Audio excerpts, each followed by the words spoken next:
dore maze igihe nsa nk'udahumeka rimwe ngo nyuraha ubundi ngurihe maze iminsi myinshi ntari wanjye ngo nigenge nimunyegere kuko noneho ubu ndahari inshuro sinshaka abanesha umutwe mu gakino nabwo ngo usubize inyuma ubundi free I'm searching. Wow, biraryoshye cyane. Niki gihe kikuvuna iyo ugiye mu video, iyo ugiye gukora umuziki ukavuga uti ariko se ibintu kubino ndimo bizakunda kuko buri kazi kose burya kagira challenge. Ikintu cyo kingora sino kungora kundi kuko ikintu burya ukunda cyane nta nubwo cyakugora. Exactly. Wenda nko muri studio ari ukuntu recording indirimbo none ugatangira gutekereza ati ubu abantu bazayifata bikatangira kukubera umutwaro ukuntu. Alright, tuguhaye ikaze kuri Moriox Media agenda TK Big Sister Mama Africa Queen of the Mic. Twicaye kuri Galaxy Hotel, ndizera komeze neza cyane. Ubasha guhabwa ifunguro uko bikwiye, ukabasha uhabwa serivisi za Galaxy uko bikwiye, ndetse n'ibintu ushaka kwambara imyenda myiza nk'iyi ni muri TK Shop, dukorera muri Chic Mayinazi 3, umuryango ni A002. Moriox Media ikuzanira abatumirwa batandukanye barimo abahanzi b'Abanyarwanda, abaremera umutima bakeneye kuganira, abakeneye ubufasha butandukanye ndetse n'abandi. Uyu munsi nabwo twegereye umukobwa w'umunyarwandakazi, amazina ye nzi ni Bwiza. Bwiza, karibu. Murakoze cyane. Amakuru. Amakuru yanjye neza. Uri nature? Yeah. Niko bikunda, niko bishaka? Niko mbikunda. Ya uri naturel cyane. Nibyo nkunda. Kubera niko nakuze mbibona bambwira ko ari byiza. Na makeup ufite?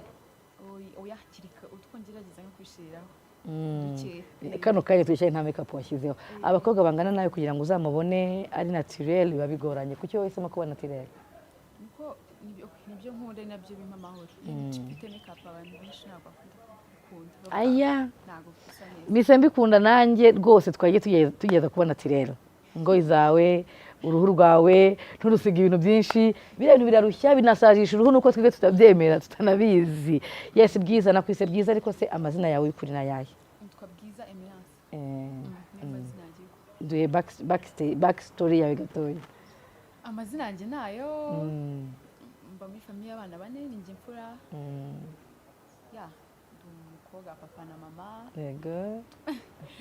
Ndi umunyeshuri narangije ubu ndi muri kaminuza mu mwaka wa 2 bya mahoteli n'ubukerarugendo. Hari Kicukiro. Mount Kenya. Okay. Ya undi umuhanzi wigizwe muri Kikas Music. Yes, Kikas Music. Watangiye gukorana nayo ryari?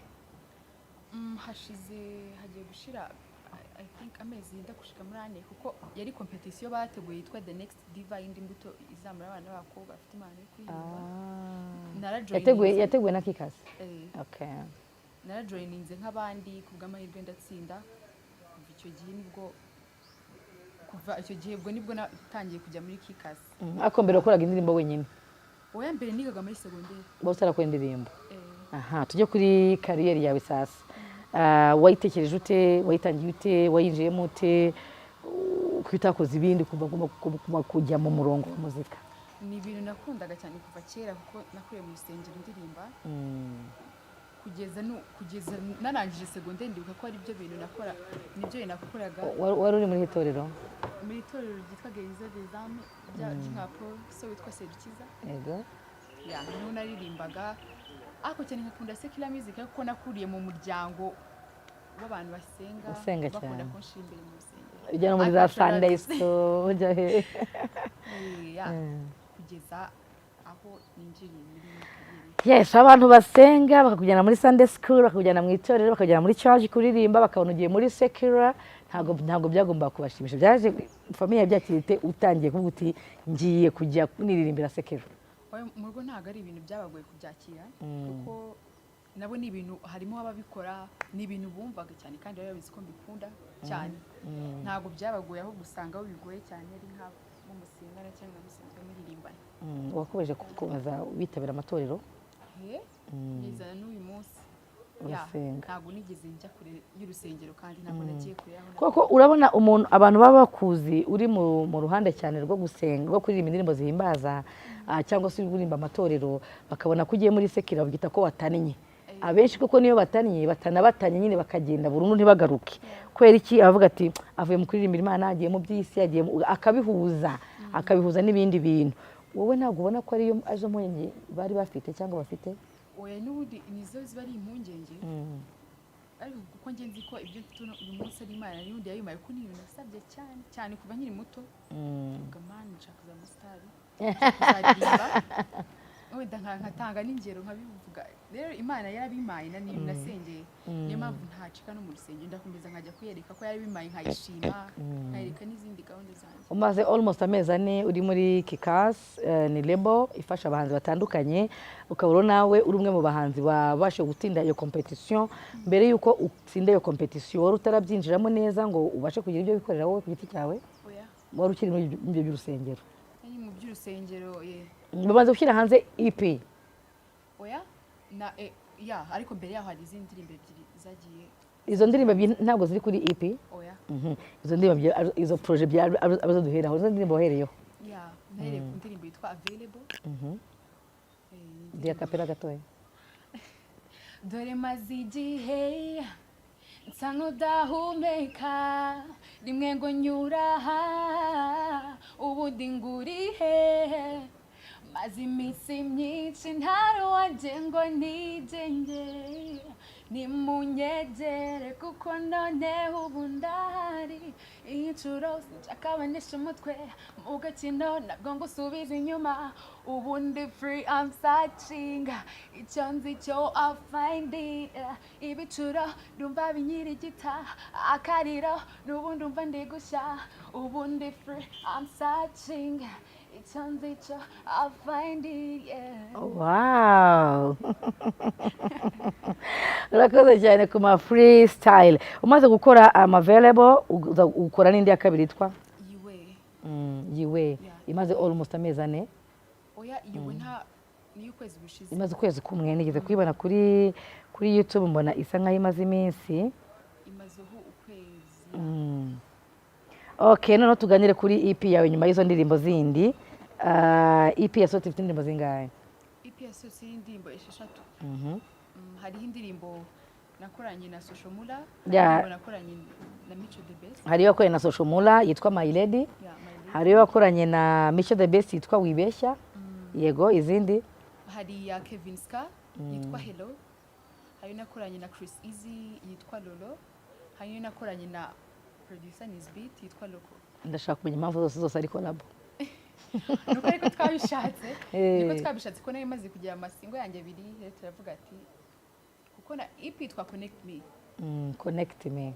rero nagomba kwikorana n'abandi bahanzi basanzwe mu muziki kugira ngo babashe kunconnectinga n'abafana babo muri bo wakugoye ninde muri bose ntago ugoranye featuring ntago bagoranye kaka neza Imana nagize ko nabantu bumvikana bafashanya bafite hard working kandi bantu bayizi igihe cyabo yo nta muntu ugeze ungora yes reka tujye ku kintu gikunda kugorana cyane gikunda kugora abana b'abakobwa binjira mu muziki usanga batinya kujyamo na benshi bagiye bawujyamo bahuriramo n'izo mbogamizi tugiye kuvuga hano kano kanya aho usanga avuga ati ndawujyamo nkorane n'igitsina gabo cyane abandi bagashinjwa ruswa z'igitsina abandi bakabura management abari management kamugonga ugasanga impano arayipfundikiye cyane kandi ari umukobwa wagombye kuba afite impano ariko ufite amahirwe y'uko ufite impano ukabugaragara ko umukobwa mwiza ukaba uri muri label ifite management ifatika ishobora kuba yagufasha izo mbogamizi hari ubwo bigeze ugenda ugongana nazo mbere y'uko ugera aho ugeze uyu munsi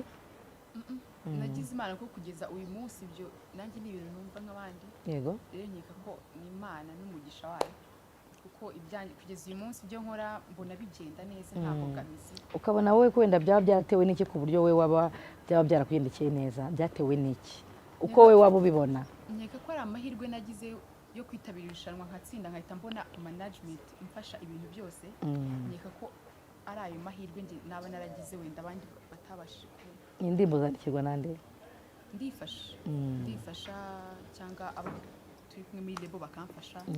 iyo umaze nko gusohora indirimbo bigenda bite? Umaze kuyandika ukavuga uti mfite umushinga wo kwandika indirimbo, iyo ubegereye bagufasha iki? Ni ukuyibaha bakareba bakanyuzamo amaso. Hari ukuntu umuntu mukuru ashobora kunyuzamo amaso agahita avuga ibi ngibi wenda ntibyakakwiye kuba bimeze gutya, byakabigenze gutya. Iyo bamaze gukosora akabona nta kibazo, njya muri studio nka recording. Hano hanze rero agakino ntabwo koroshye. Hano hanze abahanzi agakino ntabwo koroshye, kafashe indi ntera. Abahanzi bari ku rwego rutandukanye kandi rushimishije. Gutobora usanga biba bitoroshye. Uri umwe mu bahanzi bashya bari kuzamuka. Amezi 4 umaze muri Kikas Label cyangwa se ni Kikas Entertainment, Kikas Music Label. Bakaba bagufite nk'umuhanzi wabo, ariko byanze bikunze hari imbaraga zigomba gukorwa kugira ngo bikurimo ibyo wifuza gukora bisoke bigere ku Banyarwanda, wamamare nk'uko wabyifuje, wamamaze n'ibikorwa byawe nk'uko wabyifuje. Hano hanze kubona bikaze, ubona bizakorohera? Bizanyorohera kuko kugeza uno munsi uko nabitekerezaga bizagenda siko biri. Uko natekereza ukuntu abantu bazanyakira birenze cyane ibyo njye natekerezaga. Rero ibyo bintu icyizere cy'uko n'izo zizajya zigeraho vuba. Ukurikije iki nyine? Ukurikije first of all team yanjye ukuntu ikora buri kimwe cyose kugira ngo music yanjye uyu munsi ive ahiri ejo igira ahandi igera. Secondly, abantu banyereka bampa support yabo, abandi bahanze nkabona vuga n'abafana b'umuziki wanjye n'abakunzi bawe. Feedback zabo, ibyo bakora buri munsi kugira ngo umuziki wanjye utere imbere, ibyo byose hamwe biri icyizere n'Imana ko nyizeye kuzamfasha. Exactly. Iyo utangiye gukora rero ukagira aho uva n'aho uhagaze, byanze bikunze ufite future, ufite future, ufite aho wifuza kugana, ufite icyo wifuza gukora. Wowe ubwawe kugira icyo nka Bwiza w'umuhanzikazi w'umunyarwandakazi wifuza kugeza ibihangano bye kure, urumva imbere hawe wabwira abakunzi bawe kuri Morox Media arahaye? Imbere yanjye nifuza kugeza uyu munsi uko nahoze nanahifuza, numvaga nshaka ko igihe kimwe umuntu nazajya avuga u Rwanda akavuga music muri rusange mu Rwanda, muri East Africa, muri Africa, azajya yumva izina ryanjye Bwiza. Good. Nibyo nifuza kandi ni nako bizagenda. Inshallah. Imana cyane mba numva ko izakigura. Ariko kugira ngo ubikore ubigereho urabikorera, urabiharanira, urakora iki rero kugira ngo ubiharanire ubigereho? Hard working. Yes. Abakobwa bari mu Rwanda b'abahanzi bagiye bagutanga muziki barahari, nabazaza nyuma barahari, ariko for now duhereye hano mu Rwanda ukavuga uti wenda ngiye nka Bwiza umuhanzi uzamuka, umuntu numva narebeho mu muziki hano mu Rwanda, umukobwa numva wanshyigikira tugakora collabo hano mu Rwanda, ubona arinde? Ni benshi kuko bose ni abahanga kandi buri wese agira uniqueness iwe. Rero ngiye kuvuga ngo umwe nabambeshye, bose nakwifuza iyo collaboration yabo kuko buri wese. Urabasaba iki rero nk'abantu bagutanze bagukuriye, harimo abahanzi batandukanye b'abakobwa bagukuriye? Icyo nabasaba n'icyambere ni ukureba ibikorwa byanjye, wenda bakaba bangira n'inama kuko baba barageze iyo support, baba barabigezemo kare wenda bakanyereka ko bitagera neza, icyo nakora neza. Icyo ni cyo kintu cya mbere kandi kiri simple ntasaba. Wow, biraryoshye cyane. Niki giye kikuvuna iyo ugiye mu mavideo, iyo ugiye gukora umuziki ukavuga uti ariko se ibintu kubino ndimo bizakunda, kuko buri kazi kose burya kagira challenge. Ikintu cyo kingora sino kungora kundi kuko ikintu burya ukunda cyane nta nubwo cyakugora. Exactly. Wenda nko muri studio ari ukuntu recording indirimbo no ugatangira gutekereza ati ubu abantu bazayifata, bikatangira kukubera umutwaro ukuntu bizakirwa hanze, kavuga bizagenda gutwiga kwaza umutima. Ikindi cyari ku ma video iyo twagiye nko gushutinga ugasanga wenda hari ikintu bari kukubwira gukora wenda utari usanzwe umenyereye kandi ugomba kugikora. Ejo nshaka kugiraho nk'ibiki? Ubwo mbere nk'imyenda navuga ati none ndambaye noneho biragenda gute, bazavuga iki? Wenda bakambwira nko kwambara akantu k'agashoti gato bikabanza kungora, ariko uko ugenda usobanukirwa no kugenda ugira experience ubona ari ibintu busabwa gukora akazi kawe. Umuziki n'amasomo bizajyana? Kuko amasomo ndi hafi kuyarangiza. Hafi yasoza. Wow, ni byiza cyane. Wenda abadukurikiye muri kano kanya mu kubaha connect me tukayibaha nka hano kuri Morox, turaza gushyiraho link y'indirimbo zawe babashe kwinjira muri izo link barebe imwe banakore subscribe barakurikira umuziki muri rusange n'abadukurikiye muri kano kanya bifuje kugufasha ku buryo butandukanye ku buryo watera imbere wavuze ko nta kindi wifuza uretse support bagusapotinge mu buryo butandukanye nkatwe rero nk'abantu tumenyereye ibintu bya muzika twasaba kikasi kuba bagufata akaboko bagashikama bakabona imana ikurimo bagahitamo kuyagura batitangiriye nka lebo ndumva aricyo twebwe twabwira muri kano kanya n'abakunzi ba Moriox muri media wabasaba iki abakunzi ba Moriox kano kanya ikintu nabasaba ni ukujya kuri YouTube channel yanjye ni Bwiza twabahaye link aho ngaho muri twayipininze link okay kujyayo no gusharinga n'abandi bashiti babo wenda batabashije kubona kino kiganiro bagasharinga bakama comments zabo kuko in comments niho menya icyo nakora niho menya ibyo nakoze neza kugira next time bizahinduke kandi ikindi ni ukunkurikirana ku mbuga nkoranyambaga zanjye Instagram ni Bwiza official Twitter ni Bwiza official Facebook ni Bwiza Emerance niyo mazina yanjye bakankurikirana buri munsi kugira ngo bijye binyerera updating nibyo ntabwo byoroshye ariko kandi nanone iyo nk'uko bivuze uti hard working iyo ukoze cyane hamwe no gusenga byose birakunda kwamamara hano mu mujyi wa Kigali ntago byoroshye nta n'abantu bifata kimwe